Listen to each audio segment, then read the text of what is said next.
Hey, what's going on, everybody? Welcome to the video.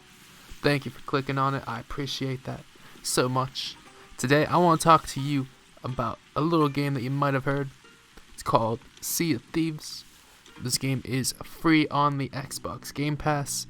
It's going to be about $40 on the Xbox store if you're not a member of the Game Pass, and be about like $40 on PC as well. But without further ado, let's dive into what makes this game so great. First and foremost, I think this game is a unique and a memorable experience.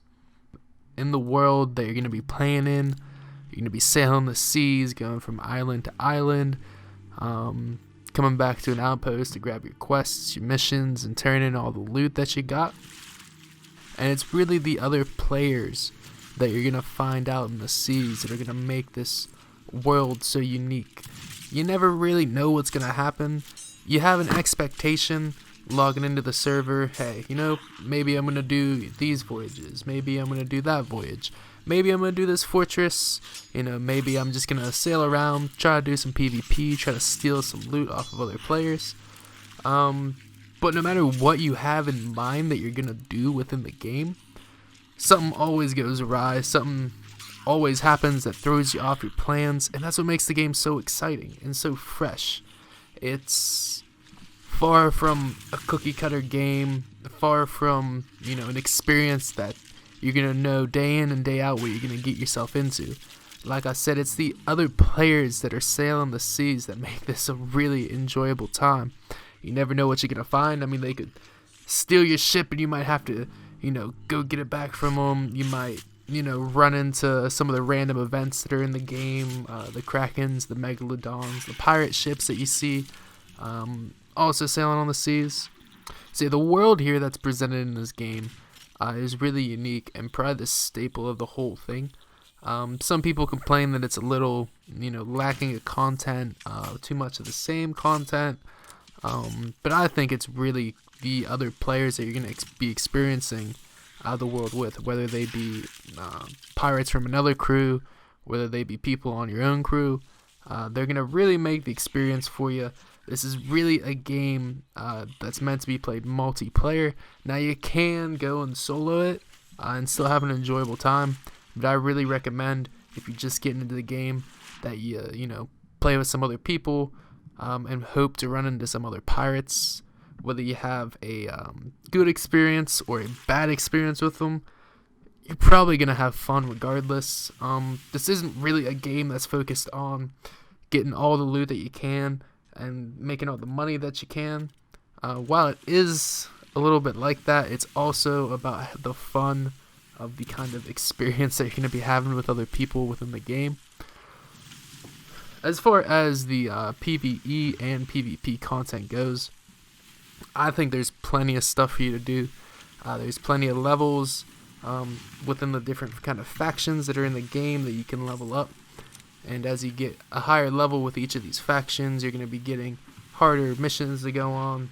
You're going to be getting yourself better rewards. And it really kind of builds itself up into like this really great experience where you really feel like you're progressing. You really feel like you're getting somewhere with these factions. And it's ultimately going to lead to the end goal of you trying to become a pirate legend on the Sea of Thieves. And with that comes like the end game of the end game missions, trying to get some of the best loot in the game, so you can get the best equipment, so you can get the best titles, all that good stuff. When it comes down to it, I think this game is really only getting started. It did come out about 2 years ago, I believe, sometime in 2018. I haven't been playing it since then. I've only been playing it for the past couple months. But this game seems like it's starting to pick up. I mean, they came out with a new Renown Pass, similar to kind of how other games have a Battle Pass. This is adding a lot of content to the game. You got a bunch of challenges, a bunch of trials you can do on top of that. Most of the rewards in the Renown Pass are going to be free too. So free for all players, you don't gotta pay for it. There's a very few set of rewards that you actually have to buy the Renown Pass to get, which is awesome. It's a great way to get loot. It's a great way to get all the kind of different currencies that are within the game. giving you a nice head start above, people that would have been starting the game, a couple years back. If you ever wanted to live the life of a pirate, I think this game is above all others. It's a phenomenal open world experience. I think everyone should try it. Like I said, if you've ever been interested in this game, I do think now is the time to start playing it. It's just starting to pick up, really. I think they're going to be putting a lot more time and energy into the game. They're going to be adding a lot more events. There's going to be a lot more for people to do. I know, back in the day, people, didn't think this game had enough content in it, but it's really headed down that road to becoming a game that is full of content, full of things for you to do. And like I said, above everything else, above the content, above the PvE, above the PvP, is really the unique experiences that you're going to be having within this game. There's really no other game that I've played that I've had so many memorable moments in, and that in itself is going to be a reason for you to go and try this game. Trust me, it's going to be a great experience. You're going to love it. So what are you waiting for? Go try this game out.